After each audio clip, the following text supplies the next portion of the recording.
அன்பு நெஞ்சங்களே, இறைவன் நமக்கு தந்த புதிய நாளிலே இறைவனுக்கு நன்றி கூறி இறை வார்த்தையால் நம் வாழ்வை அலங்கரிப்போம்.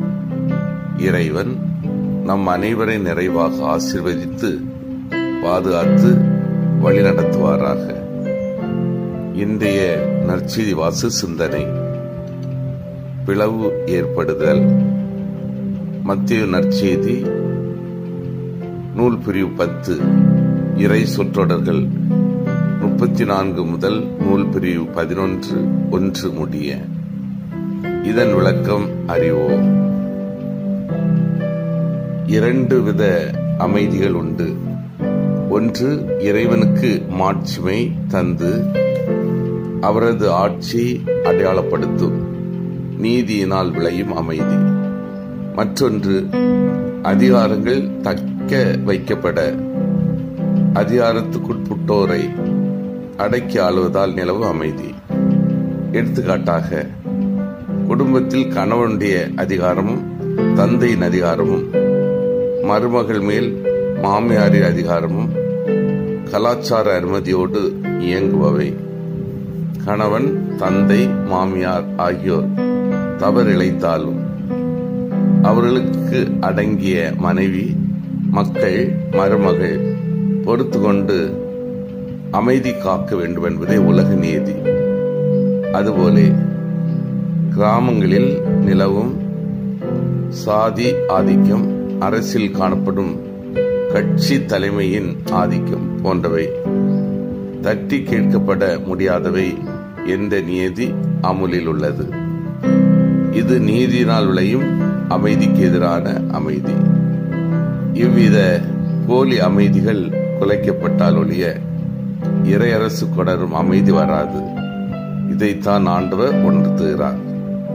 உண்மையான அமைதி ஏற்பட அதற்கு தடையாயிருக்கும் குடும்ப உறவுகளை துண்டித்துக் கொள்ள நாம் ஆயத்தமாயிருக்க வேண்டும் என்கிறார் இயேசு.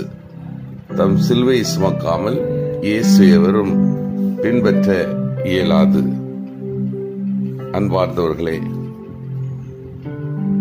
குழந்தை இயேசு பிறந்தவுடன் உலகிலே அவர் தயவு பெற்றவருக்கு அமைதியாக என்றுதான் வானதூத மங்கள கீதம் இசைத்தனர்.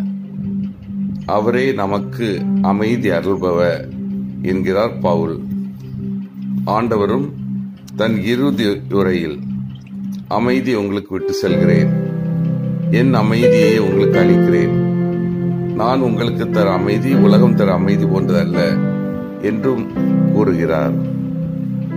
உலகிற்கு சமாதானம் கொணர வந்தேன் என்று நினைக்க வேண்டாம், சமாதானத்தை என்று வாளையை கொணர வந்தேன் என்று கூறுகிறார். எனவேதான் குழந்தை இயேசுவை கரத்தில் ஏந்திய சிமியோன், இதோ இக்குழந்தை இஸ்ரேல் மக்கள் பலரின் வீழ்ச்சிக்கும் எழுச்சிக்கும் காரணமாக இருக்கும், எதிர்க்கப்படும் அடையாளமாகவும் இருக்கு என்றார். ஆண்டவரின் போதனை கடைபிடித்தால் ஒருவன் வாழ்வில் அமைதி மலரும் என்பது உண்மை.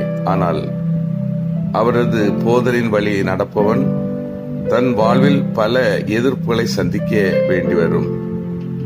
தன் உயிருக்கு உயிரான உற்றார் உறவினர், நண்பர்கள் ஆகியோரின் தொடர்பையும் இயேசு நிமித்தம் துண்டிக்க வேண்டி வரும். இப்போராட்டத்தில் ஒருவன் துணிவுடன் நிற்கும் பொழுது அவனது உள்ளத்தில் ஆண்டவர் கொண்டு வந்த அமைதி நிலைப்பது உறுதி.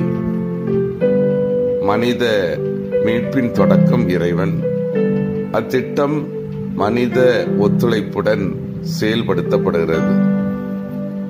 சிந்தித்து தியானித்து செயல்படுவோம். நான் அமைதியின் தூதுவராக ஒவ்வொரு நாளும் செயல்படுகின்றேனா?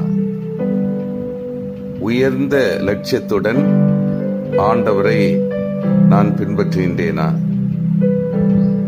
ஆண்டவரின் போதனையை கடைபிடித்து அமைதியை வெளிக்கொணர்கின்றேனா? மன்றாடுவோம். வல்லமைமிக்க இறைவா, நாங்கள் அனைவரும் உயர்ந்த லட்சியத்துடன் வாழ்ந்து அமைதியின் தூதராக சான்று பகர வரம் தாரும். ஆமீன்.